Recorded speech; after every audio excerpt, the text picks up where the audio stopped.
چونکہ وہ مانگتا تھا اللہ کو چھوڑ کر دوسروں سے، تو کمانے کو شریعت نے پسند کیا، حلال روزی کے لیے کوشش کریں۔ اب آئیے چند وہ حصول جس کے ذریعے، جس کے کرنے سے اپنی روزی میں ہم بڑھوتری کر سکتے، بڑھا سکتے ہیں، یا جتنا ہم کماتے ہیں اس کے اندر برکت آ سکتی ہے۔ دونوں ہی باتیں ایک ساتھ بول رہا ہوں میں، ورنہ کچھ لوگ کہیں گے اب آپ نے تو اصول بتا دیے، ہم نے اس پر عمل کرنے کی کوشش کی، لیکن کچھ نظر تو نہیں آیا کہ تنخواہ 5 سے 6 ہزار تو آج تک نہیں ہوئی۔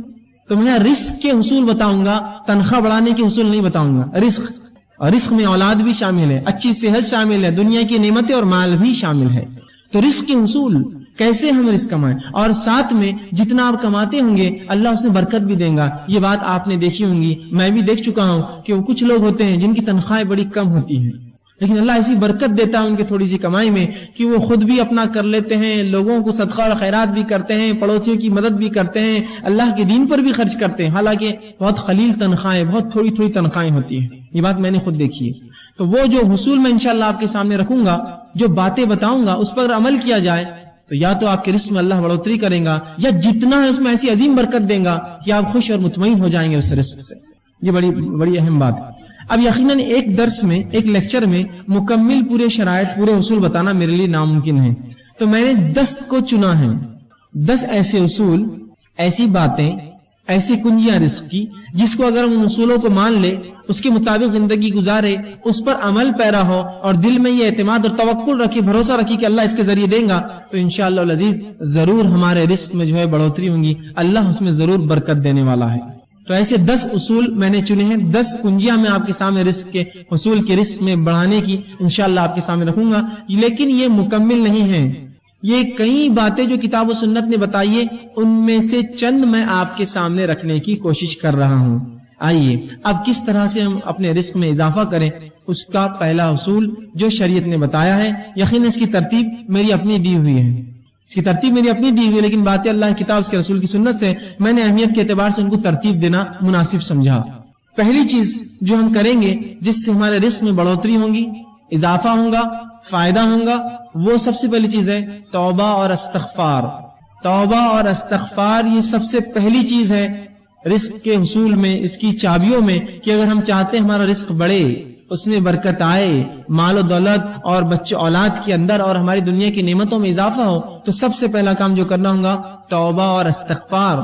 اب آئیے توبہ اور استغفار بولتے کس کو ہے وہ اگر جان لے تو زیادہ فائدہ ہوگا، ورنہ استغفر اللہ استغفر اللہ استغفر اللہ تو ہم کہہ رہے ہیں صبح اور شام، استغفر اللہ من کل ذنب واتوب الیہ، استغفر اللہ من کل ذنب واتوب، ہم بار بار پڑھ رہے ہیں، اس کا معنی کیا ہے؟ یہ اگر جان لیں گے تو انشاءاللہ زیادہ فائدہ ہوگا۔ ورنہ ہم لوگوں کو دیکھتے ہیں استغفر اللہ کے ورد سے ان کی زبانیں تھکتی نہیں ہیں، لیکن ان کے اعمال سے اور ان کے معاملات سے کچھ بھی ایسا نہیں دکھتا کہ یہ استغفر اللہ واقعے میں کرتے ہوں گے یا اس کا کچھ فائدہ ہی نہیں ہوا ہوگا۔ ہم لوگ یہ سمجھتے ہیں شریعت نے جو استغفر اللہ کہنے کا حکم دیا کہ اس کے پڑھنے سے گناہ معاف ہوتے ہیں، تو ہم کو لگا کہ یہ استغفار اس لیے پڑھا جائے کہ گناہ کرو، اس لیے تو معاف ہوتے ہیں، تو ہم گناہ کرتے ہیں اور پھر استغفار پڑھتے ہیں۔ استغفار تو اس لیے جو گناہ ہو جائے اس کی معافی ملتی ہے، تو ہم سمجھتے نہیں کرنے کے لیے پڑھنا ہے ہم کو، کہ اب جو ہو گئے کرو اور پڑھو اور کرو اور پڑھو، جو ہو جائے اس کے لیے ہے۔ اور استغفار صرف الفاظ نہیں ہیں، اس سے انسان کے معاملات بھی چھلکے کہ واقعی میں یہ توبہ کر چکا ہے، توبہ کرتا ہے، اس سے اس کے اعمال میں لگے کہ واقعی میں اس نے اپنی زندگی کی روش بدل دی، استغفار کرتا ہے۔ توبہ استغفار جس کو کہتے ہیں، یہ توبہ اس کا معنی ہوتا ہے۔ تو توبہ اور استغفار صرف الفاظ نہیں، یاد رکھیے۔ علامہ جو ہے راغب اصفہانی اور امام نووی رحمہ اللہ توبہ کے لیے چند شرائط لکھتے ہیں۔ توبہ کے لیے وہ لوگ کہتے ہیں کہ 4 شرائط ہے، ان شرائط کو جب پورا کیا جائے گا تب استغفار ہوا، تب اصل توبہ ہوئی۔ آئیے پہلی شرط وہ لکھتے ہیں، وہ یہ ہے کہ گناہوں کو ان کی برائی کی وجہ سے انسان چھوڑے، گناہوں کو ان کی برائی کی وجہ سے انسان چھوڑے۔ اس لیے گناہ نہ چھوڑے کہ اب بچیاں بڑی ہوگی، شادی کا مسئلہ آئیں گا، اگر باپ گناہگار رہیں گا تو بچوں کو نکاح کے پیغام نہیں آئیں گے، نہیں، اس لیے نہ چھوڑے۔ گناہوں کو ان کی برائی کی وجہ سے انسان چھوڑے، اس سے استغفار اور اس سے توبہ کرے۔ یہ نہیں کہ اب تو مجبوری ہے کہ اب مجھے گناہ چھوڑنا ہے، تو گناہوں کو ان کی برائی کی وجہ سے ترک کرے، اور پہلی شرط اپنی غلطی پر نادم ہو۔ گناہوں کو چھوڑنے کا ارادہ کیا، ان کی برائی کی وجہ سے اپنے گناہوں پر نادم ہوا کہ مجھ سے یہ گناہ ہوا۔ دوسرا وہ لکھتے ہیں آئندہ نہ کرنے کا عزم کیا، اب انشاءاللہ آئندہ میں وہ گناہ نہیں کروں گا. تیسری شرط، اگر بندوں کا معاملہ تھا تو وہ لے جا کر اس معاملے کو واپس کر دے. بندوں کا آپس میں کچھ مال لے لیا تھا، جائیداد لے لی تھی، زمین لے لی تھی، کچھ ایسا کام کیا تھا جو بندوں کا معاملہ تھا، اس معاملے کو جتنا ہو سکے لوٹا دے اس بندے کو جا کر. اور چوتھا وہ کہتے ہیں، بلکہ پہلی شرط وہی تھی میں نے پہلے آپ سے کہی کہ گناہوں کو ان کی معصیت کی وجہ سے چھوڑے، دوسرا گناہوں پر نادم ہو، تیسرا جو ہے گناہوں کو جو ہے پھر دوبارہ نہ کرنے کا عزم کرے، اور چوتھا اگر حقوق العباد بندوں کا معاملہ ہو تو اس معاملے کو، اس چیز کو واپس لوٹا دے. یہ ہے استغفار، یہ ہے توبہ. تو اب توبہ کو یہ مت سمجھیے، کچھ لوگوں کو تو یہ بھی نہیں پتا توبہ ہوتی کیا ہے. وہ سمجھتے ہیں کہ نماز پڑھ لو، پھر نماز کے بعد ادھر ادھر دیکھو کوئی دیکھ رہا تو نہیں ہے آپ کو، اور اگر نہ دیکھ رہا تو جلدی سے دونوں ہاتھ لیتے ہیں اور گالوں کو دونوں طرف یوں کچھ تو بھی کرتے رہتے توبہ توبہ توبہ. یہ توبہ نہیں ہے. یہ تو بچوں کو نصیحت کے لیے سکھایا جاتا ہے کہ آئندہ ایسی غلطی نہ کرے، چلو توبہ کرو. یہ توبہ نہیں ہے. تو وہ امت کو توبہ کا تصور بھی نہیں ہے کہ اس کے اصول کیا ہے، وہ ہوتی کیسے، اس کا معاملہ کیا ہے. وہ سمجھتے گالوں پر ہاتھ لگانا یہ توبہ ہے. یہ توبہ نہیں، یاد رکھیے. تو توبہ کی 4 شرائط استغفار کی. آئیے اب جو استغفر اللہ یا استغفار ہے، یہ حصول رزق کا ذریعہ ہے.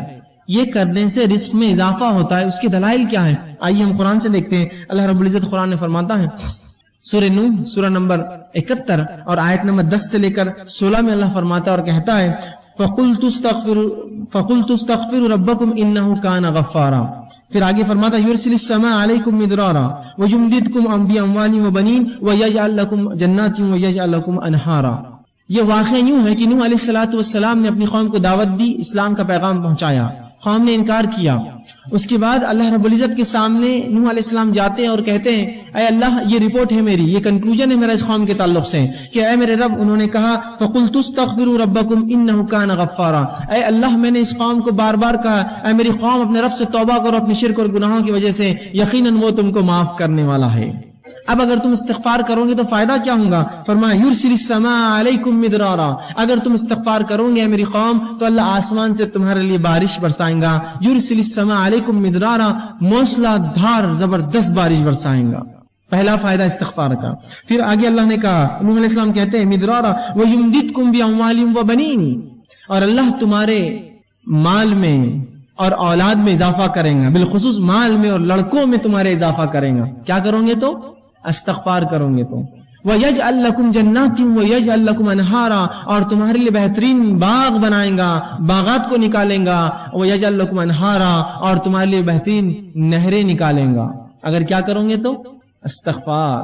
اے میری قوم اگر تم یہ کر لو تو آسمان سے بارش پاؤں گے، مال میں اضافہ پاؤں گے، اولاد اور لڑکوں میں اضافہ پاؤں گے، اور تمہیں بہترین باغ اللہ دے گا، اچھی نعمتیں دے گا، اور جو ہے تمہارے لیے جو ہے نہریں نکالیں گا ان باغوں میں. استغفار کے دیکھیے نوح علیہ السلام نے اپنی قوم کو کیا فائدے بتائے. یہاں کا پورے رزق میں جو چیزیں آتی ہے، بارش کا برسنا ایک بنیادی اصول ہے رزق کے لیے. آج بھی اگر انسان ٹیکنالوجی میں اور کسی بھی چیز میں جتنی ہی آگے بڑھ چکی ہو، لیکن آج بھی آسمان کی طرف نگاہ سب کی ہوتی ہے. اگر بارش نہ برسے اور آپ کہیں گے کہ بھائی مجھے کیا فرق پڑتا ہے، میں تھوڑی کاشتکار ہوں، آپ کاشتکار نہ بھی ہو تو جب آپ بازار سبزی خریدنے جائیں گے تو آپ کہیں گے واقعی میں بارش نہ ہونے کا نقصان ہے. تو رزق بڑھاتا ہے اللہ رب العزت انسانیت کے لیے، توبہ اگر قوم کرے تو. یہاں اللہ رب العزت دیکھیے کہ فرما رہا ہے کہ اگر توبہ کرو تو بارش برسائیں گا، اور اس کے بعد فرمایا کہ وہ تم کو مال میں اور اولاد میں اضافہ دیں گا. تو اگر اصول رزق، اگر ہم مال میں بڑھوتری چاہتے ہیں، اولاد میں اضافہ چاہتے ہیں، استغفار کریں. حسن بصری رحمہ اللہ یہ کبار تابعین میں سے ہے. ان کے پاس ایک شخص آیا اور کہا، حسن ہمارے علاقے میں قحط سالی ہے، میں کیا کروں؟ تو کہا استغفار کر، توبہ کر. دوسرا ایک شخص آیا، کہا اے حسن مجھے رزق میں تنگی ہے، مال میں تنگی ہے، کیا کروں؟ تو کہا جا استغفار کر. تیسرا شخص آیا، کہا اے حسن میرے باغ سوکھ چکے ہیں، میں کیا کروں اس کے لیے، حل بتاؤ شرعی، استغفار کر. ایک شخص آیا اور کہا کہ مجھے اولاد نہیں ہے، لڑکے نہیں ہیں، کیا کروں؟ تو کہا جا استغفار کر. تو ان کے شاگردوں نے پوچھا، اے استاد، اے حسن بصری، تم نے 4 لوگ آئے، 4 سوال کیا، اولاد نہیں، کسی نے کہا قحط کا کہا، کسی نے کہا باغ میں میرے جو ہے سوکھا پڑ چکا ہے، اور کسی نے مال کے تعلق سے کہا. تم نے سب کو ایک ہی جواب دیا، استغفار کرو، استغفار کرو، استغفار کرو. تو کہا میں نے کوئی بات اپنے دل سے تھوڑی کہی ہے. اور فوراً انہوں نے قرآن کی اس آیت کو تلاوت کی، قُلْتُ اسْتَغْفِرُوا رَبَّكُمْ إِنَّهُ كَانَ غَفَّارًا يُرْسِلِ السَّمَاءَ عَلَيْكُمْ مِدْرَارًا، کہ تم اے میری قوم تم اللہ سے توبہ کرو، استغفار کرو، وہ تم پر موسلادھار بارش دیں گا. تو اگر ہم بارش چاہتے ہیں استغفار کریں گے. ہم مال چاہتے ہیں استغفار کریں, اولاد چاہتے ہیں استغفار کرے جو بے اولاد ہے, اور اگر جنت یا اس کا باغ سوکھ رہا ہے, اگر اسے مال نہیں آتا جبکہ آس پاس آتا ہے, استغفار کرے. تو یہاں حصول رزق کے لیے, رزق میں بڑھوتری کے لیے, اولاد میں بڑھوتری کے لیے, بارش کے ہونے کے لیے, اپنے باغ اور اپنی تجارت میں فائدے کے لیے استغفار رسول بتایا گیا ہے. توبہ کرو اپنے رب سے, توبہ کی چاروں شرائط کے ساتھ. نہیں تو میں استغفر اللہ استغفر اللہ استغفر اللہ تو کر رہا ہوں, لیکن انہی استغفر اللہ کے دوران میں گناہ کرتا ہوں. استغفر اللہ کی تسبیح چل رہی, کسی کا فون آیا, جھوٹ بول دیا. کہاں آپ نے توبہ کی اپنے رب سے؟ استغفر اللہ تو میں پڑھ رہا ہوں, لوگوں کو دھوکہ دے رہا ہوں. کہاں آپ نے استغفر اللہ کیا؟ آپ نے معنی ہی نہیں سمجھا آپ نے اس کا. تو صحیح معنوں میں اگر استغفر اللہ ہم کریں گے تو اس کا فائدہ انشاءاللہ عزیز ہمیں زبردست ہوگا. مال میں اضافہ, اولاد میں اضافہ, کھیتی باڑی میں ہمارے اضافہ, تجارت میں اضافہ, بہت اس کے فائدے اللہ بارش دیں گا. آئیے اللہ کے رسول صلی اللہ علیہ وسلم فرماتے ہیں, مسند احمد اور ابو داؤد کی روایت ہے, عبداللہ ابن عباس رضی اللہ عنہ اس حدیث کے راوی, اور وہ کہتے ہیں اللہ کے رسول صلی اللہ علیہ وسلم فرمایا, تم جس نے کثرت سے اپنے گناہوں کی توبہ کی, جس نے کثرت سے استغفار کیا, اے اللہ مجھ سے گناہ ہو رہے مجھے معاف کر, کثرت سے. اور اللہ کے رسول دن میں سے 70 سے زائد مرتبہ توبہ اور استغفار کرتے, ایک روایت میں 100 سے زائد مرتبہ. نبی اکرم صلی اللہ علیہ وسلم گناہ نہیں کرتے تھے, یہ قوم کو تعلیم تھی کہ جب تمہارا نبی معصوم ہونے کے بعد اتنا استغفار کرتا ہے تم اس سے زیادہ کرو. تو توبہ اور استغفار کر دیا اللہ کے رسول. تو کہا کہ جو کثرت سے اللہ سے اپنے گناہوں کی توبہ کرے, استغفار کرے, پہلا فائدہ اللہ اس کو ہر غم سے نجات دیں گا. اللہ اس کو ہر غم سے, کس کو آج غم نہیں اور پریشانی نہیں, غم اور پریشانی سے نجات چاہیے, استغفار کرے. دوسرا فرماتے ہیں ہر مشکل سے باہر نکال دیں گا اسے. توبہ کے فائدے تو دیکھیے آپ, ہم تو رزق کے اصول دیکھ رہے ہیں لیکن فائدے دیکھیے, غم سے نکال دیں گا, مشکلات کو دور کر دیں گا اور اس کو باہر نکال دیں گا. تیسرا فرمایا وہاں سے رزق دیں گا جہاں سے سوچا بھی نہیں ہوگا, اس کے گمان بھی نہیں ہوگا مجھے رزق ملے گا, اور رب اس کو وہاں سے رزق اٹھا کر دے دیں گا. کس وجہ سے؟ توبہ کرے کثرت سے اپنے گناہوں کے لیے, ان کے شرائط کے ساتھ. تو وہاں سے اللہ رزق دیں گا اس شخص کو جہاں سے اس نے گمان بھی نہ کیا. کون؟ جو کثرت سے استغفار کرے, توبہ کرے اپنے گناہوں کے تعلق سے. یہ تھا پہلا اصول, پہلی شرط. آئیے دوسرا اصول کیا ہوگا. دوسری چیز جو کتاب و سنت میں ہم پاتے ہیں, جس کے تعلق سے بکثرت روایتیں آتی ہیں, جس کے کرنے سے رزق میں اضافہ ہوتا ہے, اللہ کا تقوی. اب جو میں آگے بڑھتا جاؤں گا, آپ یہ مت سوچئے یار یہ تو اپنے سے ہونے والا نہیں ہے, یہ تو ہونے والا نہیں ہے, اس سے ہٹ کر کچھ بتاؤ. ایسی آدمی کی مثال تو وہ ہے کہ اس کو ایک مرض اور بیماری ہے, بیماری کا علاج ڈاکٹر دیتا ہو, کہتا ہے یہ دوا تو مجھ سے نہیں کھا جائیں, کچھ اور بتاؤ. تو وہ کہے جاؤ پھر مر جاؤ, اس کے علاوہ کوئی حل نہیں تمہارے لیے. شریعت جو حل دے رہی وہ یہ ہے. اب آپ بولیں گے میرے کو تقویٰ نہیں جمے گا, میرے سے استغفار تو ہونے والا ہے نہیں, تو پھر یاد رکھیے آپ اپنے ہاتھوں سے اپنی جان لے رہے, تو میں اس معاملے میں کیا کروں, کہاں سے ہم اللہ آئے. ٹھیک ہے, تو یہ بات بڑی اہم ہے, آپ اس کو پکڑ لے. شریعت کے پاس حل ہے, اگر آپ نہ لینا چاہیں یہ آپ کی مرضی ہے, شریعت نے حل دے دیا. اب آپ ان کو چھوڑ کر 1000 جگہ سر پٹکیے, یاد رکھیے واپس لوٹ کر یہیں آنا پڑے گا. آپ اصول یہی ہے, نہیں میں کیا کروں گا, فلاں کر لوں گا, بینک سے کر لوں گا. یہاں آپ کچھ کر لیجئے, اگر یہ نہ کیا آپ سب کچھ کر لیجئے, اس کے بعد آ کر یہیں ٹکنا پڑے گا اور پچھتا کر سر نیچے رکھ کر یہی سوچنا پڑے گا اب میں کیا کروں, میرے رب نے میرے لیے کیا احکامات دیے. تو اگر یہ ہم اپنی زندگیوں میں لا لے تو بڑا فائدہ ہوگا. استغفار کو مشکل چیز نہیں, یاد رکھیے. اس کے لیے کوئی آپ کو گھر بار چھوڑ کر رات میں 3 بجے 2 بجے اٹھ کر نہیں جانا ہے. چلتے پھرتے اٹھتے بیٹھتے, اللہ گناہ ہو گیا بس اب توبہ, میں اب نہیں کرنے کو, استغفر اللہ مجھ سے گناہ ہو گیا میں نہیں کروں گا. اللہ کم از کم کچھ نہ ہو سکے تو نمازوں کے بعد فرض 3 مرتبہ رسول اللہ زور اللہ اکبر ایک بار کہتے اور کہتے استغفر اللہ استغفر اللہ, اتنا تو کہہ سکتے ہیں. 15 بار تو یہی ہو جائیں گا 5 نمازوں کے بعد. رسول اللہ 70 یا ایک روایت میں 100 سے زیادہ بار یہ پڑھتے تھے. کوشش کیجیے. دوسرا اصول تقوی اختیار کریں. اب تقوی کیا ہے؟ تقوی اللہ کا ڈر ہے. تقوی کیا ہے؟ تقوی اللہ کا پاس و لحاظ ہے. پاس و لحاظ سمجھتے ہیں آپ؟ اگر ایک بوڑھا انسان آپ کے سامنے آ کر کھڑا ہو جائے اور آپ کرسی پہ بیٹھے ہیں تو آپ اس کا پاس و لحاظ کرتے ہیں, خود اٹھ جاتے ہیں, جناب آپ بیٹھ جائیں. اس کو کہتے ہیں تقوی. پاس و لحاظ رکھنا, اللہ کا ڈر, اللہ کا پاس و لحاظ. ٹھیک, تو تقوی اختیار کرے. تقوی کے معنی کے تعلق سے کئی باتیں آتی. امام نووی رحمہ اللہ لکھتے ہیں تقوی کے تعلق سے کہتے ہیں اللہ تعالیٰ کے احکامات پر عمل کرنا, جن باتوں سے اس نے روکا ان باتوں سے رک جانا, اور ہر وہ کام جس سے اللہ کی ناراضگی یا عذاب آتا ہے ان سے بچنا, یہ تقوی ہے. تقوی کیا ہے؟ ہر وہ کام جو اللہ نے حکم دیا اس کا کرنا, ہر وہ کام جس سے روکا اس سے رکنا, اور اس کے علاوہ جن تمام کاموں کے کرنے سے اللہ کی ناراضگی ملتی ہے, عذاب ملتا ہے, ان کاموں سے رکنا, اس کو تقوی کہتے ہیں عربی میں. تو ہم اب جو اللہ نے کہا وہ کرے, جس سے روکا اس سے رکے, اور ہم ہر وہ کام جس سے عذاب ملتا ہے اس سے اجتناب کرے, یہ تقوی ہے. تو ہم تقوی اختیار کریں. دوسرا اصول یاد رکھیے. آئیے تقوی کے تعلق سے کہ رزق کا حصول ہے، رزق اس سے بڑھتا ہے، مختلف مقامات پر قرآن حدیث میں اس کے حوالے ملیں گے. میں چند حوالے آپ کے سامنے رکھتا ہوں. اللہ رب العزت سورہ طلاق سورہ نمبر 65 اس کی آیت نمبر 2 اور 3 میں کہتا ہے وَمَن يَتَّقِ اللَّهَ يَجْعَل لَّهُ مَخْرَجًا. کیا فرمانا دیکھیے، وَمَن يَتَّقِ اللَّهَ، جو اللہ کا ڈر اور پاس و لحاظ اختیار کرے، يَجْعَل لَّهُ مَخْرَجًا، اللہ اس کو ہر غم سے باہر نکال دے گا اور اس کو وہاں سے روزی دے گا جہاں سے اس نے کبھی گمان بھی نہیں کیا ہوگا. کیا فرمایا؟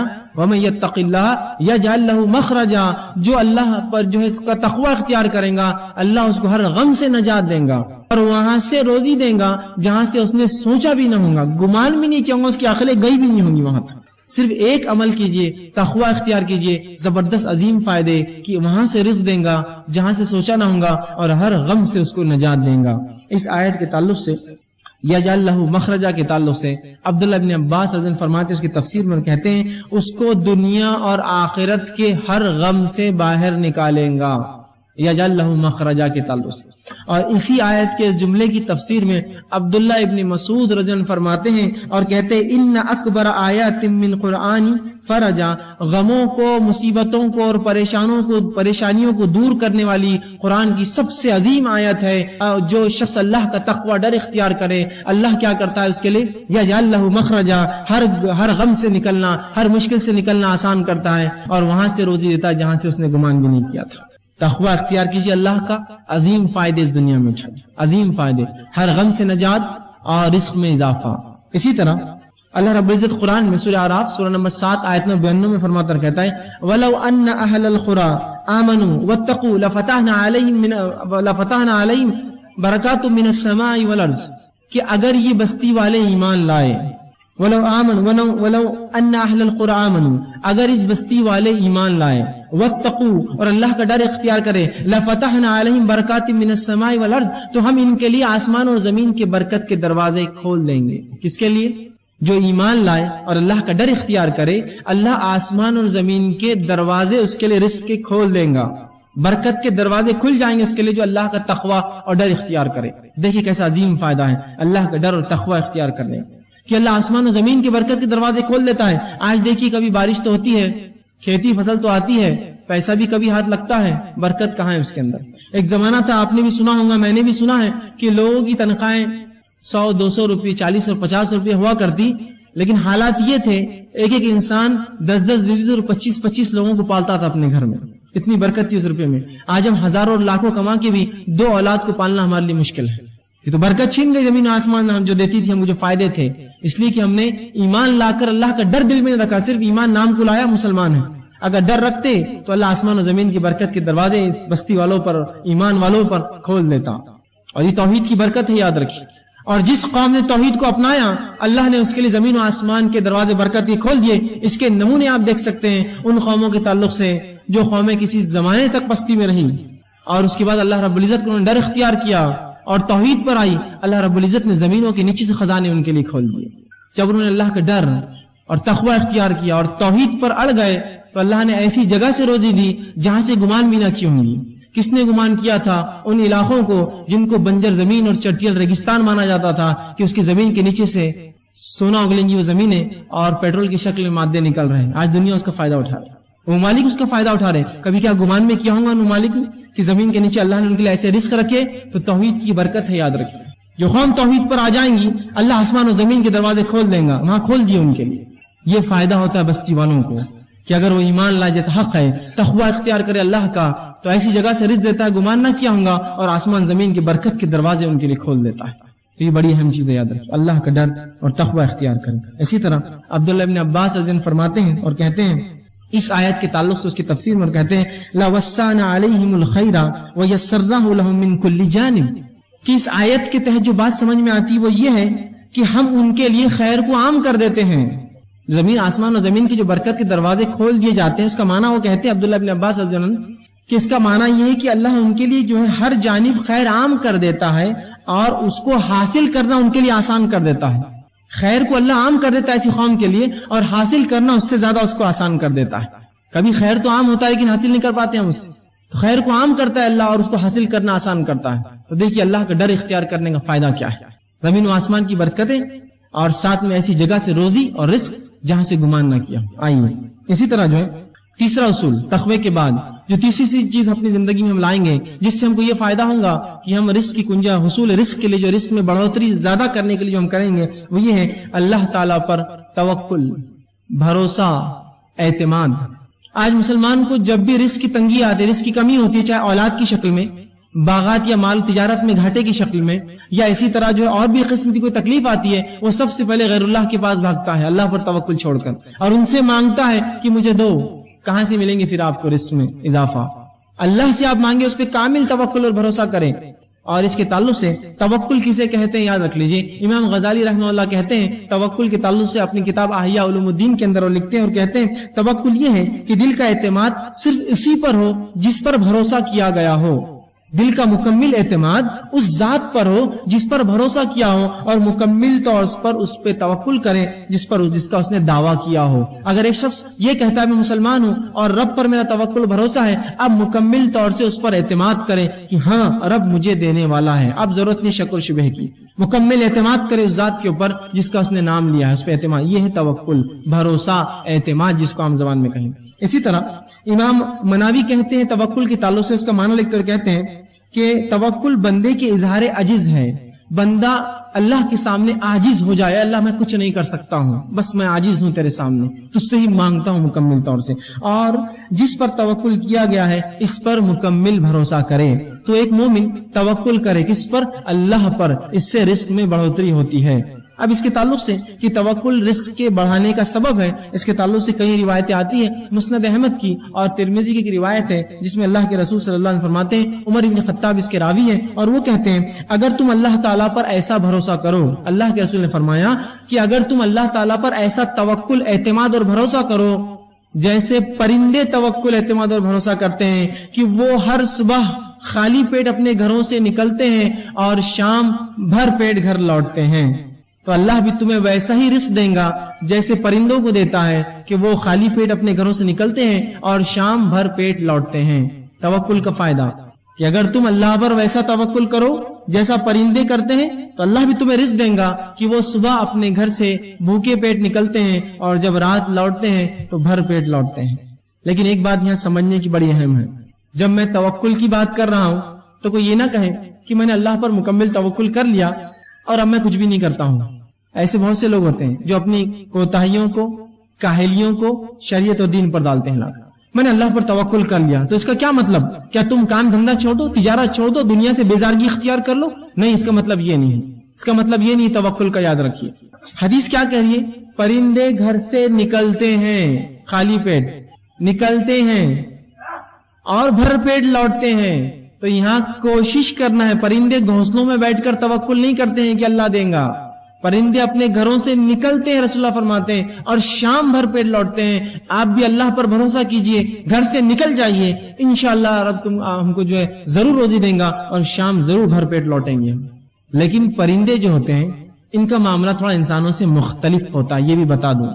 پرندے سیدھے جا کر رزق لے لیتے ہیں. انسانوں کو رزق حاصل کرنے کے لیے نوکری، تجارت، کاروبار کرنا پڑتا ہے، دکانوں میں جانا پڑتا ہے اور اسی طرح مختلف مقامات پر جانا پڑتا ہے کمانے کے لیے. پرندوں کا تھوڑا رزق الگ ہے، ہم سے مختلف ہے. وہ سیدھے رزق کو اٹھا لیتے ہیں، جا کر پھل اناج کھا لیتے ہیں. ہم تو ویسا نہیں کر سکتے. ظاہر سی بات ہے ہمارا توکل ویسا ہوگا کہ ہم گھروں سے نکلیں گے، کچھ نہ ہو تو ایک دکان والے کے پاس جائیں، کہیں گے بھائی آج کچھ ہم مالی کو دے دو، میں بھیک تو نہیں مانگ سکتا، میں کام کر کے کما لوں گا آج شام تک.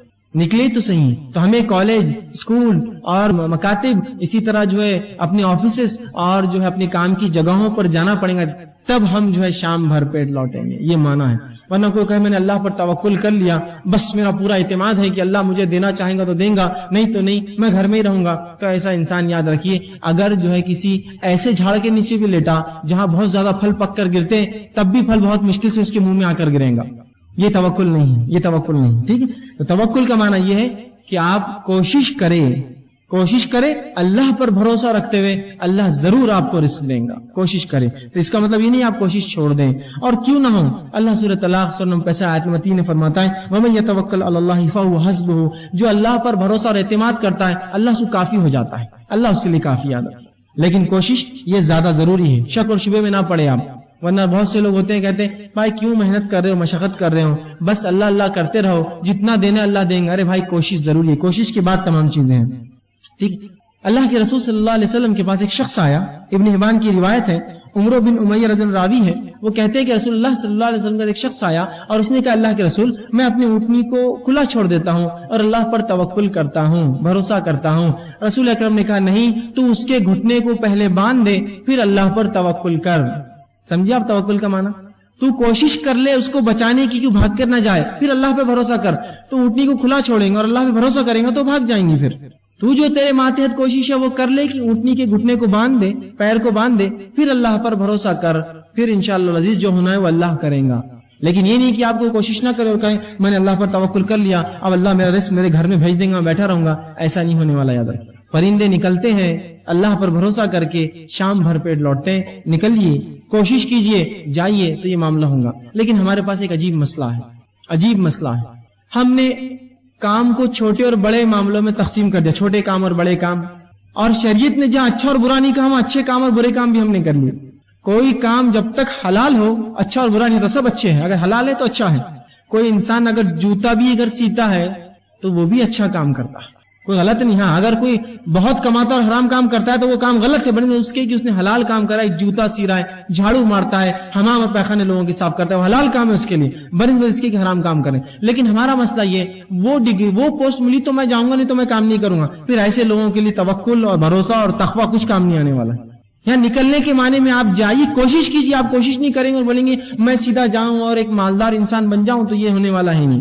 کوشش کیا ہے اس کے لیے. اور ہر شخص جو کسی زمانے میں مالدار ہوتا ہے، کسی زمانے میں کہانی پوچھی وہ غریب بھی تھا، چھوٹی چھوٹی کوشش کی اور اسی کوشش میں بڑھتا رہا، اللہ نے اس کو برکت دی. سمجھ رہے آپ بات؟ تو کوشش کیجیے، چاہے کام کوئی بھی ملے، حلال ہے، کرنے میں شرمائیے مت، بڑھ جائیے آگے، اس کو بڑھ کر کیجیے. انشاءاللہ عزیز آپ کو دنیا اور آخرت کے فائدے ہوں گے انشاءاللہ. ٹھیک ہے. چوتھی چیز جو ہم کو کرنا پڑیں گے رزق کو بڑھانے کے لیے وہ ہے صلہ رحمی. صلہ رحمی بڑی اہم چیز ہے، یاد رکھیے. صلہ رحمی کا معنی ہوتا ہے رشتوں کو جوڑے رکھنا، رشتوں کو جوڑے رکھنا. ٹھیک ہے. حافظ ابن حجر اسقلانی رحمہ اللہ وہ لکھتے ہیں اس کے تعلق صلہ رحمی کے تعلق سے، اور کہتے ہیں کہ صلہ رحمی سے مراد رشتہ داری ہے، اور رشتہ دار سے مراد وہ لوگ ہیں جن میں باہمی نسبتی تعلق ہو، چاہے پیدائش سے تعلق بنا ہو، چاہے نکاح سے تعلق بنا ہو، نسبتی اس سے تعلق ہو، چاہے پھر وہ وارث ہو یا نہ ہو، محرم ہو یا نہ ہو، وہ اس کا رشتہ ہے. مثال کے طور پر کچھ لوگ وارث ہوتے ہیں رشتہ دار، مثال طور بیٹے اور بیٹیاں یہ وارث ہیں اور ساتھ میں محرم بھی. لیکن کچھ لوگ غیر محرم بھی ہوتے ہیں جو آپ کے رشتہ دار ہوتے ہیں، آپ کی جو ہے چچیری بہنیں اور پھپھیری بہنیں اور خلیری بہنیں، وہ آپ کی محرم نہیں ہے لیکن رشتہ دار ہے. تو یہ تمام رشتے جو انسان پیدائش سے لاتا ہے اور تمام رشتے جو اس کے نکاح کی بات بنتے ہیں یہ ہے اس کے رشتہ دار، اور ان سے صلہ رحمی کرنا، رشتوں کو جوڑے رکھنا، خام و خواہ کے نہیں توڑنا. لیکن آج ہم دیکھتے ہیں لوگ خطا رحمی کرتے ہیں، رشتوں کو توڑ دیتے ہیں آسانی سے. بھائی چچا ہے بات نہیں کرتا، یہ ہے بات نہیں کرتا، ان کے پاس جاتا نہیں، ان سے ملتا نہیں، ان کے پاس کھاتا نہیں. رشتے مت توڑیے خام و خواہ کے. صلہ رحمی کے آئیے فائدے سن لیجیے. اللہ کے رسول صلی اللہ علیہ وسلم فرماتے ہیں، جو ہے بخاری کی روایت ہے، ابو ہریرہ رضی اللہ عنہ اس حدیث کے راوی کہتے ہیں آپ صلی اللہ علیہ وسلم فرمایا جو شخص اپنے رزق میں کشادگی چاہتا ہے اور اپنی عمر میں اضافہ چاہتا ہے وہ صلہ رحمی کرے. جو شخص اپنے رزق میں کشادگی، روزی میں بڑھوتری چاہتا ہے اور عمر میں برکت اور اضافہ چاہتا ہے وہ صلہ رحمی کرے، رشتوں کو باقی رکھے، خام و خواہ رشتے نہ توڑے. آئیے دوسری روایت انس بن مالک رضی اللہ عنہ فرماتے ہیں، بخاری کی روایت ہے، فرماتے ہیں رسول اللہ نے کہا جو شخص یہ چاہتا ہے کہ اس کے رزق میں وسعت ہو، کشادگی ہو اور عمر میں بڑھوتری اللہ بڑھائے تو وہ صلہ رحمی کرے، رشتوں کو باقی رکھے، خام و خواہ رشتے نہ توڑے. اسی طرح مسند احمد اور ترمذی کی ایک روایت ہے جس میں اللہ کے رسول صلی اللہ علیہ وسلم فرماتے ہیں، ابو ہریرہ رضی اللہ عنہ اس حدیث کی بھی راوی ہے، وہ کہتے ہیں اللہ کے رسول نے فرمایا اپنے خرابت داروں کے تعلق سے معلومات حاصل کیا کرو، اپنے رشتہ داروں کے بارے میں معلومات لیا کرو. اس لیے کیا فرماتے ہیں تاکہ تم صلہ رحمی کر سکو، تاکہ ان سے رشتے باقی رکھ سکو. بلا شبہ بغیر شک کے صلہ رحمی سے خاندان میں محبت، صلہ رحمی کرنے سے خاندان میں محبت، مال میں کثرت اور عمر کے اندر اضافہ ہوتا ہے. صلہ رحمی کرنے سے خاندان میں محبت، مال میں کثرت اور کیا ہوتا ہے، عمر میں اضافہ ہوتا ہے. تو ہمیں بھی چاہیے ہم صلہ رحمی کریں.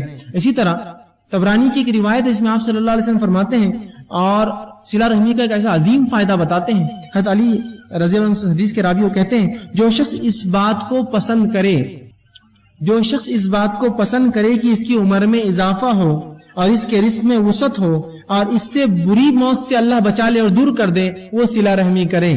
جو شخص یہ چاہتا ہو کہ اس کے مال کی کثرت و مال بڑھے، عمر میں اضافہ ہو اور بری موت سے اللہ اس کو بچا لے، وہ صلہ رحمی کرے، رشتوں کو جوڑے رکھے۔ آئیے صلہ رحمی کا ایک اور فائدہ دیکھیے، عظیم فائدہ۔ رسول اللہ فرماتے، ابن حبان کی روایت ہے، ابو بکر رضی اللہ عنہ حدیث کے راوی ہیں، وہ کہتے اللہ کے رسول نے فرمایا، تمام نیکیوں میں سب سے زیادہ جس نیکی کا جلدی بدلہ مل جاتا ہے وہ صلہ رحمی ہے۔ تمام نیکیوں میں سب سے جلدی جس نیکی کا بدلہ ملتا ہے وہ صلہ رحمی ہے، اور پھر فرماتے ہیں جس کا ثواب حاصل ہوتا ہے صلہ رحمی سے ملتا ہے، یہاں تک کہ جب کسی برے خاندان کے لوگ، نیک نہیں ہے، برے لوگ، برے خاندان کے لوگ اپنے رشتہ داروں سے صلہ رحمی کرتے ہیں تو اللہ تعالیٰ ان کے مالوں کو بڑھا دیتا ہے۔ کیا فرما رہے ہیں؟ سب سے جلدی بدلہ اگر کسی عمل کا دنیا میں ملتا ہے تو وہ صلہ رحمی ہے۔ حتیٰ کہ کوئی خاندان ہے جو نافرمان ہے اپنے رب کا، لیکن لوگوں کے رشتے، اپنے رشتوں کو باقی رکھتا ہے، تو اللہ اس کو دنیا میں یہ بدلہ دیتا ہے کہ اس کے مال کو بڑھا دیتا ہے۔ حالانکہ لوگ گنہگار ہیں، لیکن بدلہ کیا مل رہا ہے دنیاوی صلہ رحمی کا؟ کہ مال کو بڑھا دیتا ہے، ان کی اولاد کی تعداد بڑھا دیتا ہے، مال میں اضافہ کرتا ہے، اولاد میں اضافہ کرتا ہے، ہوتا ہے، اور کسی بھی صلہ رحمی کرنے والے کا خاندان محتاج نہیں رہ سکتا، چاہے گناہگار کیوں نہ ہو۔ صلہ رحمی کرتا ہے تو انشاءاللہ العزیز محتاج کبھی نہیں ہوگا، محتاج نہیں ہوگا۔ آج کے اس دور میں ہم سمجھتے ہیں خطا رحمی کرنے سے محتاجی دور ہوگی، ہے نا؟ ارے یار رشتے رکھیں گے تو مانگنے آ جائیں گے، رشتہ دار مانگیں گے، پیچھے یہ کریں گے، رشتے توڑ دو، توڑیں گے تو نہیں، رشتے جوڑیے، اضافہ ہوگا رزق میں، اولاد میں اضافہ ہوگا، اور سب سے جلدی بدلہ اگر کسی نیکی ملتا ہے تو وہ صلہ رحمی یاد رکھیے۔ تو صلہ رحمی میں آگے بڑھیے، رشتوں کو جوڑیے۔ پانچواں اصول جس پہ ہم عمل کرنے کی کوشش کریں گے، جس سے رزق میں اضافہ ہوتا ہے، وہ یہ ہے اللہ تعالیٰ کی راہ میں خرچ کرنا۔ اللہ تعالیٰ کی راہ میں خرچ کرنا، اللہ نے جو مال دیا ہے۔ اب دیکھیے ایک بات، جب بھی خرچ کرنے کی بات آتی ہے تو لوگ مالداروں کی طرف دیکھتے ہیں، بھائی تمہارے لیے بات ہے، ہمارے لیے تو نہیں۔ ایسا ہوتا ہے، جب بھی خرچ کرنے کی بات آئی، بھائی یہ تو تمہارے لیے، ہم تو اس سے بری ہیں، بری نہیں ہے کوئی بھی اس سے۔ ایک آدمی جو دن بھر میں 10 روپے کماتا ہے، ایک آدمی جو دن بھر میں 10 روپے کماتا ہے، اگر وہ بھی اللہ کی راہ میں روپیہ خرچ کرے تو اس کو کبھی کبھار اس شخص سے زیادہ اجر ملتا ہے جو لاکھوں روپیہ خرچ کرے، معلوم ہے؟ اسی تعلق سے ایک حدیث رسول اللہ نے فرمائی، ایک شخص نے 1 درہم خرچ کیا اور ایک نے 1000 درہم خرچ کیا، دونوں برابر ہے۔ یہ ایک روایت نے فرمایا ایک شخص نے 1 درہم خرچ کیا، ایک نے 1000 کیا، یہ ایک والا 1000 پر فوقیت پا گیا۔ صحابہ نے کہا اللہ کے رسول 1 درہم اور 1000 کیسے برابر ہوں گے دونوں خرچ کرنے والے؟ تو کہا ایک شخص نے 1 درہم کمایا، 2 درہم کمایا، ایک اللہ کی راہ میں خرچ کر دیا، یہ برابر ہوگا اس مالدار کی جس نے 1000 خرچ کیے۔ مطلب یہ حدیث جو بتا رہی ہو، یہ فیصد، پرسنٹیج۔ اگر میں روز دن بھر میں 1,00,000 روپیہ کماتا ہوں تو کیا میں 50,000 خرچ کرنے کا دل ہے میرا؟ لیکن وہیں اگر ایک غریب دن میں 10 روپے کماتا اور دیکھتا میرا پڑوسی ایک انسان، اس کو آج کچھ بھی کمائی نہیں، لے 5 تیرے اور 5 میرے، آدھی تنخواہ اللہ کی راہ میں خرچ کر دی اس نے، کیا ثواب ہے اس کا؟ اللہ تعالیٰ فیصد میں اجر دیں گا۔ ظاہر سی بات ہے اس کی تنخواہی، اس کو ملا ہی 10 روپے تھا اور 5 خرچ کر دیے، سبحان اللہ، تو 50% خرچ کیا، اجر فیصد سے ملنے والا ہے بھائی۔ یہ مت سمجھیے آپ کہ بھائی تو میں تو زندگی بھر میں تو 1 لاکھ ہی کمایا، کیا خرچ کیا ہوں گا میں نے؟ نہیں، آپ کا فیصد کیا تھا بھائی؟ اگر لاکھ میں سے 25,000 خرچ کیے تو آپ نے 25% دولت اللہ کے نام میں خرچ کر دی۔ اور کبھی کبھار مال و دولت والوں کو اتنی توفیق نصیب نہیں ہوتی کہ فیصد میں اپنے مال سے نکالے۔ تو آپ یہ مت سمجھیے کہ خرچ آئے تو میں مالدار تم لوگ دیکھو، نہیں، ہر آدمی خرچ کرے گا۔ ایک جذبہ پیدا کیجیے اپنے اندر خرچ کرنے کا اللہ کے نام میں، کہ اگر میں 10 روپیہ دن میں کماتا ہوں، کوشش کروں کہ 1 روپیہ خرچ کروں جو کہ 10% میرے مال کا اور کمائی کا ہوگا، اللہ یقیناً اجر دے گا۔ معلوم، خرچ کیجیے اللہ کے نام میں، جذبہ پیدا کیجیے۔ مالداری اور غریبی خرچ میں آڑ نہیں بنتی، اصل چیز نیت ہے جو خرچ میں آڑ بنتی ہے۔ اصل غنا، اللہ کے رسول فرماتے اصل مالداری دل کی مالداری، دل سے مالدار ہو آدمی، مال سے نہیں۔ ایک آدمی تو مال سے کروڑ پتی ہے لیکن بازو والے کے پیسے پہ اس کی نظر رہتی جب وہ نوٹا نکالتا ہے، اور ایک آدمی غریب ہے لیکن اس کو کسی کے مال کے اوپر اس کی نظر نہیں ہے، اللہ اس کو دے رہا، وہ کما رہا، میں اپنا کما رہا ہوں۔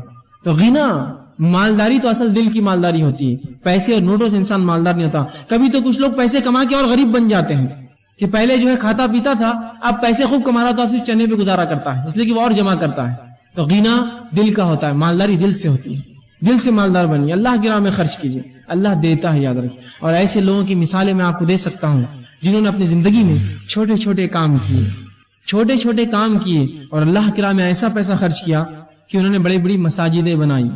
ایسی واقعی بعید نہیں. اگر آپ نے نہ دیکھے ہوتے ایک الگ بات ہے, نہ سنے ہوتے الگ بات ہے, کہ لوگوں نے ہماریاں کی اور اپنے مال و دولت سے زمینیں خریدی ان پیسوں سے, اور اس پر مسجدیں تعمیر کی اپنے روپے اور پیسے سے. ایک صاحب کو تو میں بھی جانتا ہوں جنہوں نے اپنی زندگی بھر جو ہے فگے بیچے, بلونز, اور ایک مسجد انہوں نے تعمیر کی اس کمائی کے اوپر. تو خرچ کرنے والا دل سے مالدار ہو تو خرچ کرتا ہے. اب دل سے ہی غریب ہو تو پھر اس کے لیے بہت مسئلہ ہے. اللہ جتنا دے, ایک احد کے برابر دیا تو دوسرے کی توقع کریں گا, دوسرے احد کے برابر سونا دیا تو تیسرے کی توقع کریں گا, اس کی خواہش بنی ہونے والی. تو خرچ کیجیے, اللہ کے راہ میں جذبہ پیدا کیجیے, اس کا بڑا فائدہ ہے, بڑا فائدہ ہے. اب اللہ کے راہ میں خرچ کرنے کا کیا معنی ہے؟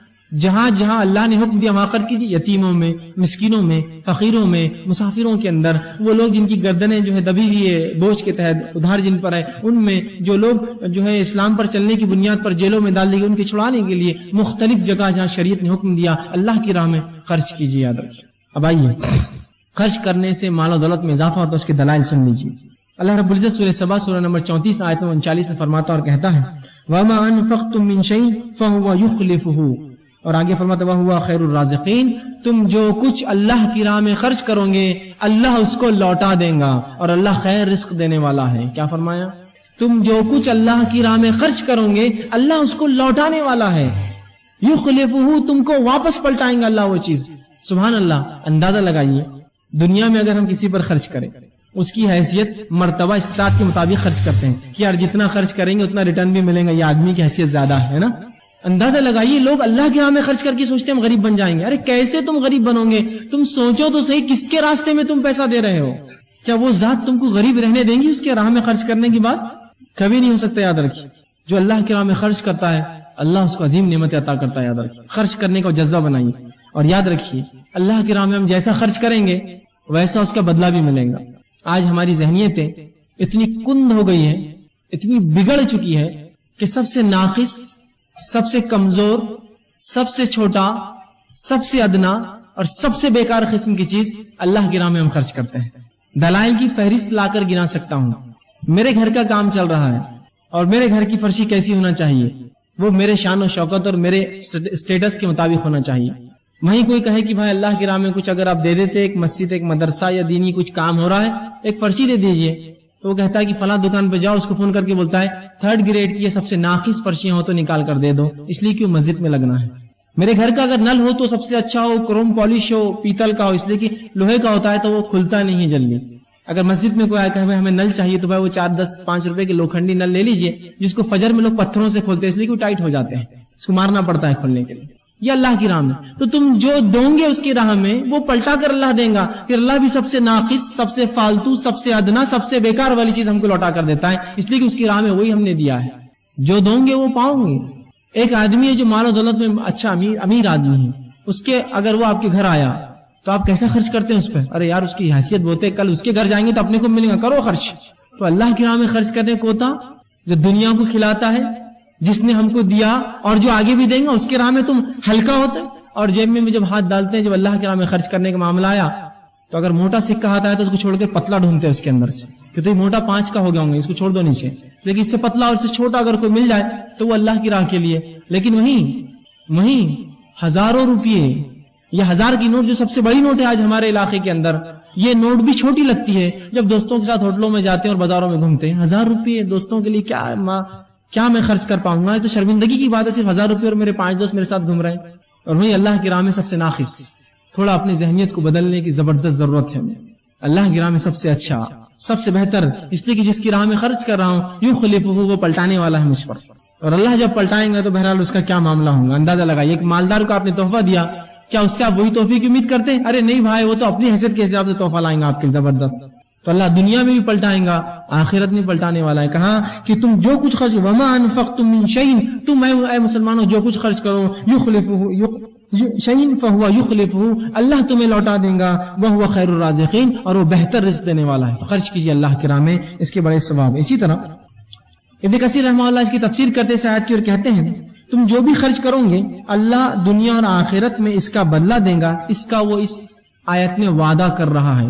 یخلفہ, پلٹاؤں گا میں, مطلب اللہ کا وعدہ ہے. اور یہ بات ہم جانتے ہیں کہ اللہ سے زیادہ بہتر وعدہ اور پکا وعدہ کسی کا نہیں ہو سکتا ہے نا. خود اللہ نے اسے گواہی دی, ومن اوفی بعہدہ من اللہ, کہ اللہ سے زیادہ پکا وعدہ کس کا ہو سکتا ہے. اللہ وعدہ کر رہا ہے میں پلٹاؤں گا تمہارے پہ مسلمانوں, تم خرچ تو کرو میرے اوپر.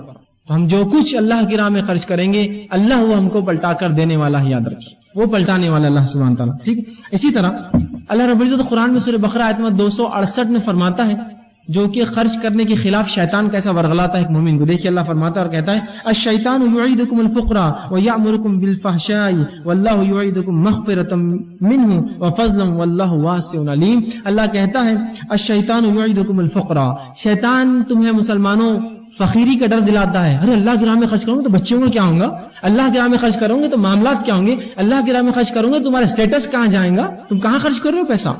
تو شیطان تمہیں فقیری کا ڈر دلاتا ہے, فقرا.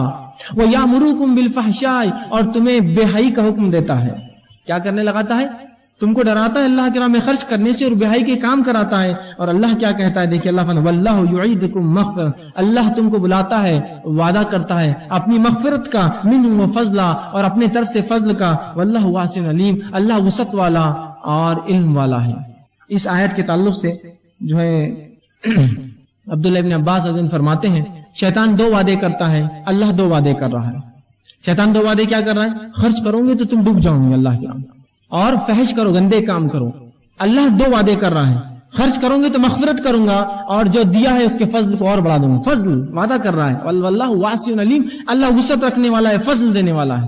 تو شیطان ڈراتا ہے ہم کو, یاد رکھیں, ارے خرچ مت کرو بھائی فلاں ہو جائیں گا, ارے یہ مت کرو بھائی ایسا ہو جائے گا.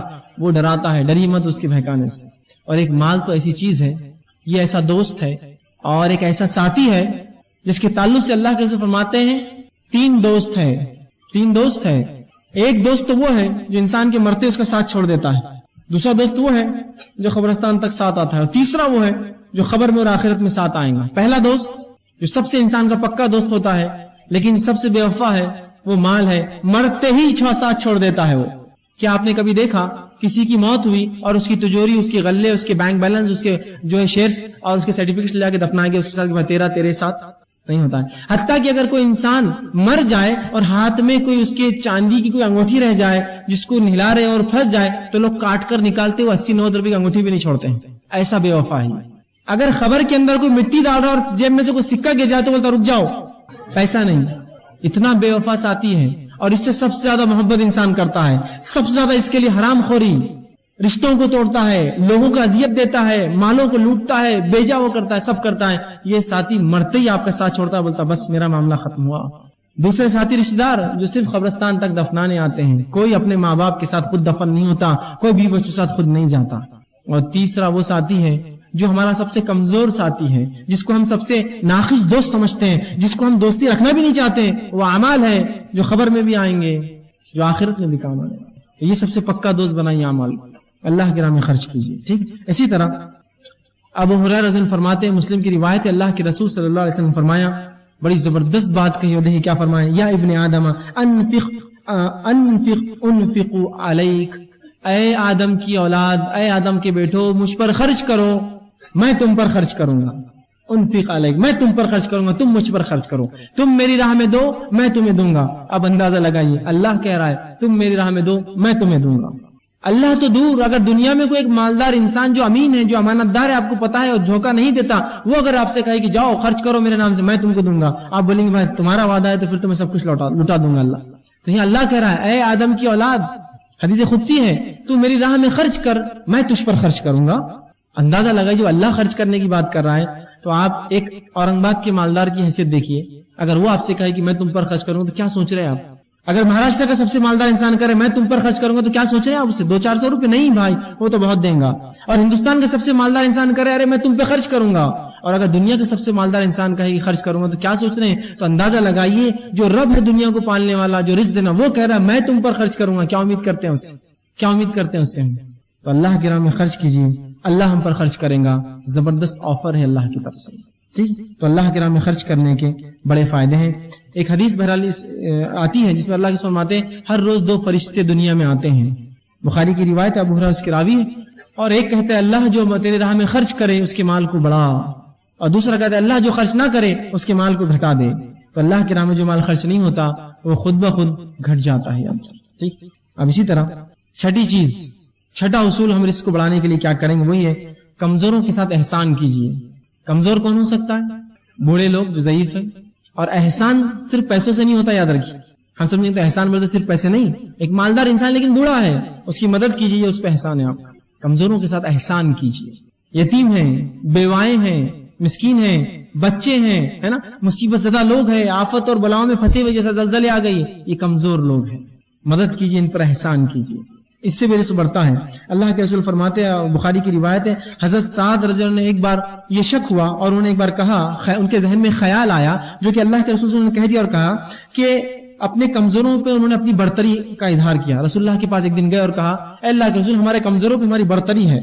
جو کمزور لوگ ہیں، پریشان حال لوگ ہیں، جو معذور لوگ ہیں، جو بیوائیں، ان پہ اپنی فضیلت انہوں نے ظاہر کی کہ ہم ان سے بہتر اور اچھے ہیں. تو اللہ کے رسول نے فرمایا اور کہا، تو رسول اللہ نے ان کو جواب دیا، تمہاری مدد صرف تمہارے کمزوروں کی وجہ سے کی جاتی ہے اور انہی کی وجہ سے تمہیں رزق دیا جاتا ہے. اللہ تمہاری مدد تمہارے کمزوروں کی وجہ سے کرتا ہے. اپنی فضیلت مت جھاڑو ان پر. تم یہ سمجھ رہے ہو کہ اس لنگڑے کو، اس یتیم کو تم پال رہے ہو، ارے اس کی وجہ سے تمہاری نصرت، تمہاری مدد اللہ کرتا ہے مشکلوں میں، اور اس کی وجہ سے تم رزق دیے جاتے ہو، رزق ملتا ہے. تو کمزوروں کے ساتھ احسان کیجئے. اور احسان ہمیشہ صرف مال سے نہیں ہوتا ہے، یاد رکھیے.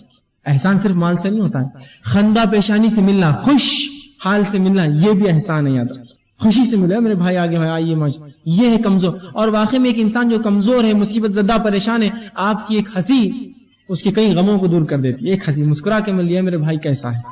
خندہ پیشانی سے ملنا، بوقت ضرورت مال خرچ کرنا، لوگ مصیبت میں تو مدد کرنا، یہ سب احسان ہے. یہ سب احسان. صرف احسان یہ مت سمجھیے کہ پیسے دینا احسان ہے، نہیں، اور بھی چیزیں احسان ہے. اور ان کے لیے دعائیں کرنا، یہ بھی احسان ہے، یاد رکھیے. دعائیں کرنا، خندہ پیشانی سے خوشی سے ملنا اور مدد کرنا، اور تعاون جب ضرورت پڑے کرنا، جب ضرورت پڑے اپنے وسیلے سے کوئی کام ان کا کروا دینا، یہ بھی احسان ہے. یہ بھی احسان. احسان کیجیے کمزور لوگوں پر، چاہے وہ بیوہ عورتیں ہوں، یتیم بچے ہوں، معذور ہو، مسکین ہو، کمزور ہے، یہ سماج کی مدد کیجیے، ان کی احسان کیجیے جو کچھ اپنے طرف سے کر سکتے ہیں. اتنا تو کر سکتا ہوں میں کہ ایک معذور کو اگر گاڑی نہ دلا سکوں تو کبھی موقع مل جائے تو اس کو اٹھا کے گود میں دوسرے کا چھوڑ تو سکتا ہوں. یہ میرا احسان ہے اس پر.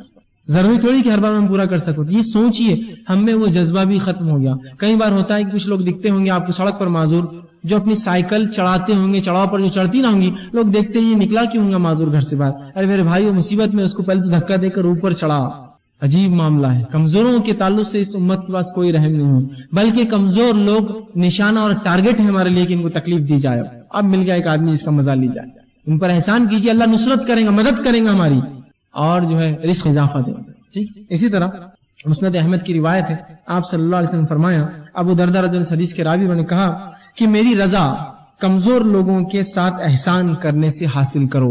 اگر تم چاہتے ہو کہ میں راضی ہوں رہوں تم سے قیامت کے روز، رسول اللہ فرماتے ہیں، تو کمزوروں کی مدد کر کے میری رضا حاصل کرو قیامت کے روز. میں راضی ہو جاؤں گا تم سے اگر تم کمزوروں کی مدد کر کے آؤں گے، تو وہ عمل کر کے آؤں گا. تو میری رضا کمزوروں سے مدد کر کے حاصل کرو، حاصل کرنے کی کوشش کرو، کیونکہ تمہیں اپنے کمزور اور ضعیفوں کی وجہ سے رزق اور نصرت دی جاتی ہے.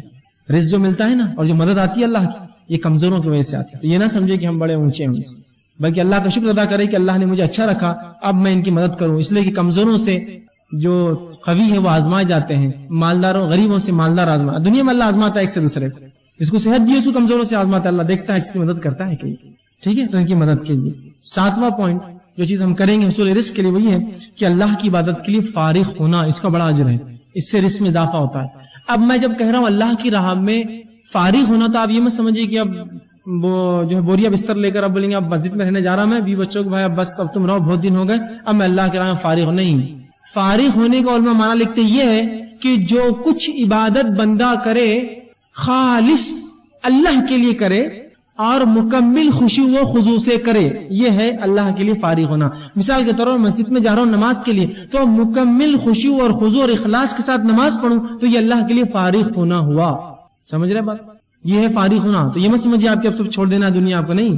جو کچھ کروں گا خالص نیت سے اور خشوع اور خضوع، اعضاء اور جوارح، دل و دماغ سب میرا اس عبادت میں ہوں گا. چاہے نماز پڑھ رہا ہوں، روزہ رکھ رہا ہوں، زکات دے رہا ہوں، حج کر رہا ہوں، عمرہ کر رہا ہوں، جو کچھ کروں، پوری ذکر و اذکار کر رہا ہوں اللہ کے، سب مکمل اپنے آپ کو اس میں اس کے اندر جو شامل کر دوں اور وہ عبادت کروں. یہ ہوتا ہے فارغ ہونا. آئیے اس کے تعلق سے مسلم کی روایت ہے، اللہ رب العزت فرماتا ہے، اللہ کے رسول فرماتے ہیں، ان تعبد اللہ کانک ترا. احسان کے تعلق سے آتا ہے، مسلم کی طویل روایت ہے. آخری ایک حصہ جس میں جبرائیل علیہ السلام نے رسول اللہ سے پوچھا کہ احسان کیا ہے، تو آپ نے فرمایا ان تعبد اللہ کأنک ترا، تو اللہ کی بات ایسے کر جیسے تو اسے دیکھ رہا ہو، فإن لم تکن ترا فإنہ یرا، اگر تو یہ نہ تصور کر سکی وہ تو اسے دیکھ رہا ہے تو یہ جان لے اللہ تجھے دیکھ رہا ہے. مطلب مکمل طور سے اپنے آپ کو فارغ کر کے اللہ کی بات کر جیسے تو اللہ کو دیکھتے ہوئے کر رہا ہے اپنے رب کو، اور یہ تصور نہ آئے تو یہ جان لے کہ تیرا رب تجھے دیکھ رہا ہے جب تو عبادت کر رہا ہے، ایسا خالص ہو کے عبادت کرنا ہے، اعضاء و جوارح پورے اس چیز کے اندر، تو فارغ کرنا یاد رکھیے اس سے فائدہ. اسی طرح جو ترمذی کی روایت ہے، ابو ہریرہ رضی اللہ عنہ فرماتے ہیں اللہ کے رسول صلی اللہ علیہ وسلم فرمایا کہ اللہ فرماتا ہے اے آدم کے بیٹے میری عبادت کے لیے اپنے آپ کو فارغ کر، اے آدم کے بیٹے میری عبادت کے لیے اپنے آپ کو فارغ کر، میں تیرے سینے کو تونگری سے بھر دوں گا، میں تیرے سینے کو اطمینان سے اور تجھے جتنا آتا ہے اس میں اطمینان دے دوں گا، سکون دے دوں گا. دوسرا فائدہ فرماتے تجھے بے نیاز کر دوں گا، تجھے ضرورت نہیں کسی سے مانگنے کی، تجھے بے نیاز کر دوں گا. اور ایسا نہ کیا، اگر تو نے فارغ نہ کیا اپنے آپ کو میری عبادت کے لیے، ایسا نہ کیا تو تیرے ہاتھ ایسے کاموں میں الجھا دوں گا جس میں تو پریشان ہوگا، تجھے ایسے کاموں میں ملوث کر دوں گا جس سے تو پریشان ہوگا، اور تیری محتاجی کو کبھی ختم نہیں کروں گا، میں تجھے ہمیشہ محتاج رکھوں گا. تو جو بھی عبادت کرے خالص اللہ کے لیے ہم کریں، ٹھیک ہے. اسی طرح 8واں نکات جو ہمیں کرنا ہوگا اگر ہم چاہتے ہیں ہمارے رزق میں اضافہ، وہی ہے کہ شرعی علم کے حصول کے لیے جو لوگ اپنے آپ کو فارغ کرتے ہیں ان کی مدد کیجیے، معلوم اس کا بڑا اجر ہے. جو لوگ شرعی علوم کے لیے اپنے آپ کو فارغ کرتے ہیں، جو لوگ یہ کرتے ہیں کہ اپنے نفسوں کو فارغ کر دیتے ہیں کہ ہم جو ہے شرعی علم حاصل کریں گے اور اس امت کو جو دیں گے، جس طرح سے علماء ہوتے ہیں، حفاظ ہوتے ہیں، ان کی مدد کیجیے، اس سے بھی رزق میں بڑھوتری ہوتی ہے. آئیے واقعہ سناتا ہوں، ترمذی اور حاکم کی روایت ہے. انس بن مالک رضی اللہ عنہ فرماتے ہیں اللہ کے رسول صلی اللہ علیہ وسلم کا ایک بھائی آیا جو اپنے دوسرے بھائی کی ایک شکایت لے کر آیا تھا، اور اس نے کہا اے اللہ کے رسول یہ میرا بھائی کیا کرتا ہے، تجارت پر زیادہ آتا نہیں ہے، اور بس جب موقع ملا بھاگ کر آپ کے پاس آتا ہے اور بس آپ کے پاس رہتا ہے، آپ کی ساتھ رہتا ہے اور علم سیکھتا ہے آپ سے. تو اللہ مطلب کمپلین شکایت کرنے لگا. اللہ کے رسول نے فرمایا شاید تجھے رزق اسی کی وجہ سے دیا جاتا ہے، اس طرح بھائی کے شرعی علم سیکھنے کی بنیاد پر ہی شاید تجھے اللہ رزق دیتا ہے. تو شرعی علوم کے لیے جو فارغ ہوتے ہیں ان پہ خرچ کیجیے، ان پہ خرچ کیجیے. عبداللہ بن مبارک رحمہ اللہ جو کہ امام بخاری کے بہرحال استاد بھی ہے، ان سے جب کسی نے پوچھا کہ میں صدقہ کس کو دوں، اگر میں کچھ خرچ کرنا چاہوں تو کس پہ خرچ کروں، تو انہوں نے کہا کہ تو علماء پر خرچ کر، اس لیے کہ تیرا سب سے بہترین صدقہ ہوگا، سب سے زیادہ اجر دیں گا. جو فارغ کر لیتے اپنے آپ کو اللہ کے دین کے لیے خاص، ان پر خرچ کرنا اس کا بڑا اجر و ثواب. آج ہم نے یہ مسئلہ چھوڑ ہی دیا، جو لوگ اللہ کے لیے فارغ ہوتے ہیں ان پر خرچ نہیں کرتے ہیں، اور ان کو سب سے منیمم تنخواہ پر لا کر چھوڑ دیا، اور پھر ان کی بے بسی اور بدحالی کو لوگوں میں بیان کرتے ہیں. کائگو کرنا تھا ایسا، پڑھنا لکھنا نہیں تھا کیا، فلاں نہیں کرنا تھا کیا. ارے یہ تو ذریعہ ہے آپ کے لیے کہ آج اگر یہ لوگ ہیں، اگر صحیح علم حاصل کر رہے ہیں، لوگوں تک پہنچا رہے ہیں، تو آپ ان کی مدد کیجیے، چونکہ انہوں نے اپنا وقت اور اپنی زندگیوں کو وقف کیا کسی کام کے لیے.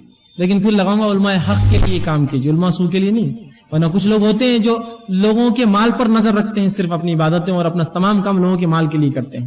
علماء حق پر خرچ کیجیے. تو انہوں نے کہا سب سے بہترین تیرا صدقہ وہ ہے کہ تو کسی طالب علم یا کسی عالم کے اوپر خرچ کر، اس لیے کہ یہی پھر امت کو، اور یقیناً امت کے وارث اللہ کے رسول نے کہا وہ ہے جو علماء حق ہے، وہ امت کے وارث ہے. تو ان پر خرچ کیجیے. حصول علم کے لیے جو فارغ ہوتے ہیں ان پر خرچ کرنا اس کا بھی بڑا اجر ہے، بڑا اجر ہے. ٹھیک ہے. 9واں پوائنٹ، 9واں نکات جو حصول رزق کے لیے ہم کر سکتے ہیں وہ یہ ہے کہ اللہ کی راہ میں ہجرت کرنا. جو اللہ کی راہ میں ہجرت کرتا ہے اللہ اس کے رزق میں اضافہ دیتا ہے. اور اللہ سبحانہ تعالیٰ قرآن میں فرماتا ہے، اب ہجرت کس کو کہتے ہیں پہلے سن لیجئے. ہجرت یہ نہیں ہے کہ میں ایک شہر سے دوسرے شہر جاؤں، میں اورنگ آباد سے نکلا بمبئی گیا اور لوگوں کو میں ہجرت کر کے آیا. ہجرت یہ ہے کہ جب ایک علاقے میں آپ کو اللہ کے دین پر چلنے نہ دیا جائے، اس وجہ سے آپ اس علاقے کو چھوڑ کر دوسرے علاقے میں جائے، دارالکفر کو چھوڑ کر دارالامن یا دارالسلام کی طرف بڑھے، تو اس کو ہجرت کہلاتی ہے. جیسے کہ اللہ کے رسول صلی اللہ علیہ وسلم کا صحابہ کو حکم دینا مکے سے ہجرت کر کے حبش جانے کی، یا مکے سے خود آپ کا ہجرت کر کے مدینہ جانا.